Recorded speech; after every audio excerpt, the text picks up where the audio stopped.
Claude. For us on the Vandy yesterday, and got a start on these guys in terms of watching games. And Clark Lee's team got a lot of respect for Clark. He's been a good friend for a while, but really become closer friends since being in our league. And he's a very intellectual guy. He ran our meetings. He was the head of our meetings for the SEC meetings, and thought he did a tremendous job of leading the discussion about issues and things we come across in our conference. But he does a tremendous job.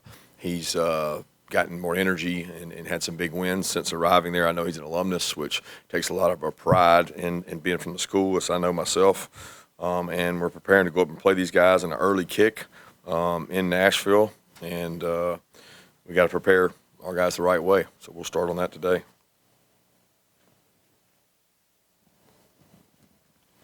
Yeah, Coach, halfway through the season, your quarterback's fourth in passing. You're averaging 40 points per game. I'm just curious, has the transition from Coach Monken and Stetson to Bobo and Beck been as smooth as even you thought it would be this offseason?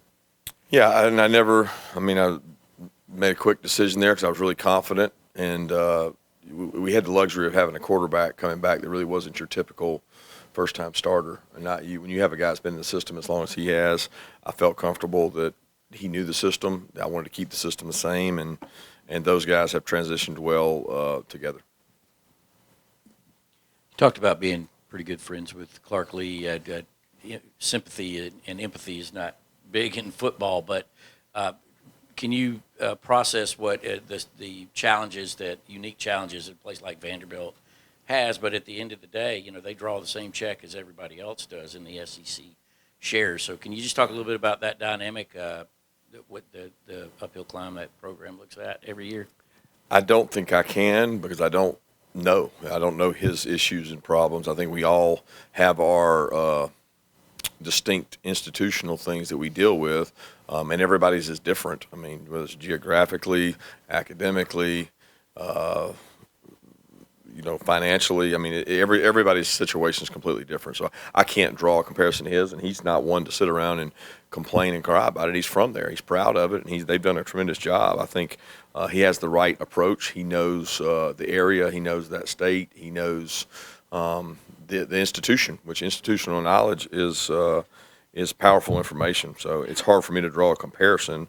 I have a lot of respect for him, and as you know, one of our coaches' sons is committed there. So I know that Will has a lot of respect for their program and what Clark's done, and he went on an official visit there. So has a lot of respect for what they're doing. Kirby, Carson has 3 straight 300-yard passing games. What does he bring to the position that makes him well-suited to operate this offense at a high level? Great mental processing. He's a great processor. I mean, Carson's very intelligent guys, and you can say what you want about the quarterback position. You have to process information rapidly, and the more information you can handle, the more flexibility your offense has. And the flexibility of an offense is usually tied to what the quarterback can handle. And our quarterback, not only because he's smart, because he's also of age and been in the same system for multiple years, has been able to grow from that. You find very, very, very rare in college football or pro football for a quarterback to be in the same system more than 3 years. And I don't know how many years Carson's been in the system, but I think it's 3 or 4. So it's like he understands it, he knows how to use it, and he's got good weapons around him to help him with it. So his intuition, along with ability, has helped him. Kirby, I saw this nugget from ESPN that said Carson became just the 3rd quarterback in the last decade to throw 4 touchdown passes and complete 85% of the passes against the blitz. What's the most important thing a quarterback must do when preparing or dealing with a blitz? Understand his protection and understand his route structure. So Carson does a great job with that because he is very composed. I think a baseball background, I've learned, gives you the ability to handle pressure, because there's no greater pressure than you have to throw a strike. Nobody can help you throw that strike. No coach, no pitching coach. You got to stand out there and throw a strike. And that pressure is not the same as a man running in your face, but it is pressure. And he does well under pressure, and he has 10 good friends that are on the same page with him. We do a lot of pressure pickup in the off-season walkthroughs, preseason camp. I mean, we spend a lot of time on blitz pickup to the point of nauseum. So I think that helps him. There's not a lot he hasn't seen, but he does a nice job of executing in those scenarios. And when you have a clean pocket and seeing throw, it makes people want to pressure him more because you don't want to have clean pockets. Coach, just to continue following up on Carson, you've mentioned his processing ability, like I feel like even before the season. How do you go about testing the processing capabilities of a quarterback, maybe even outside of practice? And when did you first know that Carson had that elite processing ability? Oh, he's had it since he's gotten here. I mean, he hasn't been where he is, but, I mean, the guy has a lot of spring scrimmages, fall scrimmages. We scrimmage 3 times in the spring, 3 times in the fall. That's 6 times 3 years, 18. You're going against, defensive talent for 18 of those games, in my mind, that were really talented, and they're blitzing you. I mean, you get better. And he still has growth he can do and can get better and understanding things and decision making. There's times that he's averaged about 2 plays a game where he puts us at risk of just get out of a bad play, man. Just throw it away, take a sack, take off running, and don't throw it into danger. So he has to continue to grow at that. But the guy's had a lot of practices. He's not your typical second-year sophomore starter. Kirby, 2-part question. First, any clarification on the Miley Cyrus knowledge? Number 2, on edge defense, Kentucky did get some. How much of that is just kind of pure edge defense? How much of that is reading misdirection? You got to define edge defense for me. So run defense on the edge. Yeah, I think you create edges different way. Like, I don't know if you mean like outside run, toss, sweep, or if you're talking about counter and pullers, gap schemes, because they can all end up on the edge depending on how you play them. So everybody has a defensive philosophy on how they play football, and we don't like balls to run north-south. So if the ball's not running north-south, where's it running? East-west. If it's running east-west, where does it have to get to? The edge. So most of the runs we give up by design are on the edge because we're not going to allow you to go north and south. And if you go north and south on us, we got bigger problems. If we can get it to go sideways, we tend to think that our speed runs it down. And that hasn't always been the case this year. Like, we have not done an awesome job at running things down that we make go inside out. Some of that's been by scheme. Some of that's been by protecting the corners. I mean, we've had different runs get out for different reasons. But I'm not sitting here concerned about our edges, if that's what you're asking. We can definitely do a better job run fitting things. 2 questions for you as well. To the layperson, it looked like Carson Beck had a lot of time to throw. You talk about the blitz pickups. He just looked like he had all day back there. Can you tell me a little bit how, when you went back and looked at the film, you always say it's not as good, it's not as bad. Tell me about how you thought your offensive line performed last week, and then your thoughts on Carson Beck being named the co-SEC Offensive Player of the Week.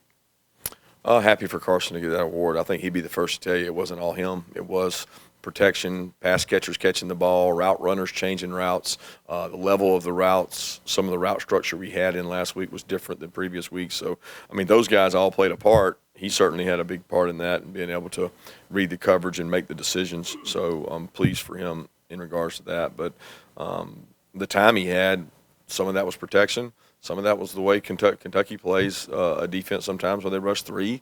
And they pressured. They brought 3, they brought 4, they brought 5, they brought 6. They change it up. But when they do bring 3 and 4, you're typically going to have time when you have a 6-man protection. You should. So he had some time in there to be able to do that. You're not always going to have that week to week. A lot of that comes from what I said after the game. If you're able to run the ball well, you will get play-action shots and have time because there's more buy-in when you run the play-action if you're running the ball well. Kirby, we've seen Ty Ingram-Dawkins on the sideline and other things with the boot and the scooter, and I want to, I know you guys are hopeful to get him back, but do you anticipate being able to get him back this year, or how soon do you think that could happen? Yeah, as I talked about before, he's dealing with a foot injury. That's a significant injury. He's had a 4-week shutdown. I think we'll be on 5. He's going to be able to start doing a little more next week, more being jogging and what I call weight bearing, not necessarily practice. So we have a plan and we have stages, and he's hit all the markers. So yeah, we're hopeful to get him back this year, but when that'll be, I don't know. We're going to do what the doctors say. Yeah, Kirby, to follow up on the defense after the game the other night, you mentioned that after the Auburn game, you showed them clips of good run defense. You reminded them they've been really good on third down. As a coach, how do you balance, when to, press that button and say, hey, you guys are maybe better than some of the things you've showed in games?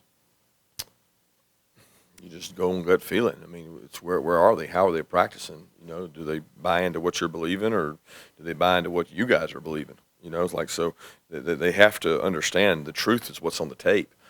And the tape says striking blocks, playing well against the run on certain plays, not playing well against the run on certain plays. And some of that's by lack of repetition. We didn't practice it.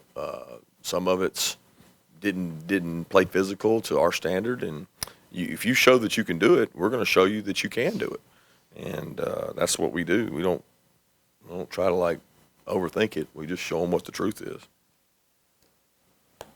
Hey, Coach, we're starting to enter the season where it's going to be cold weather, and it looks like it's going to be in the 40s with rain, Vandy on Saturday. I was wondering what you guys do in practice to help with the centers, long snappers, quarterbacks with the conditions outside.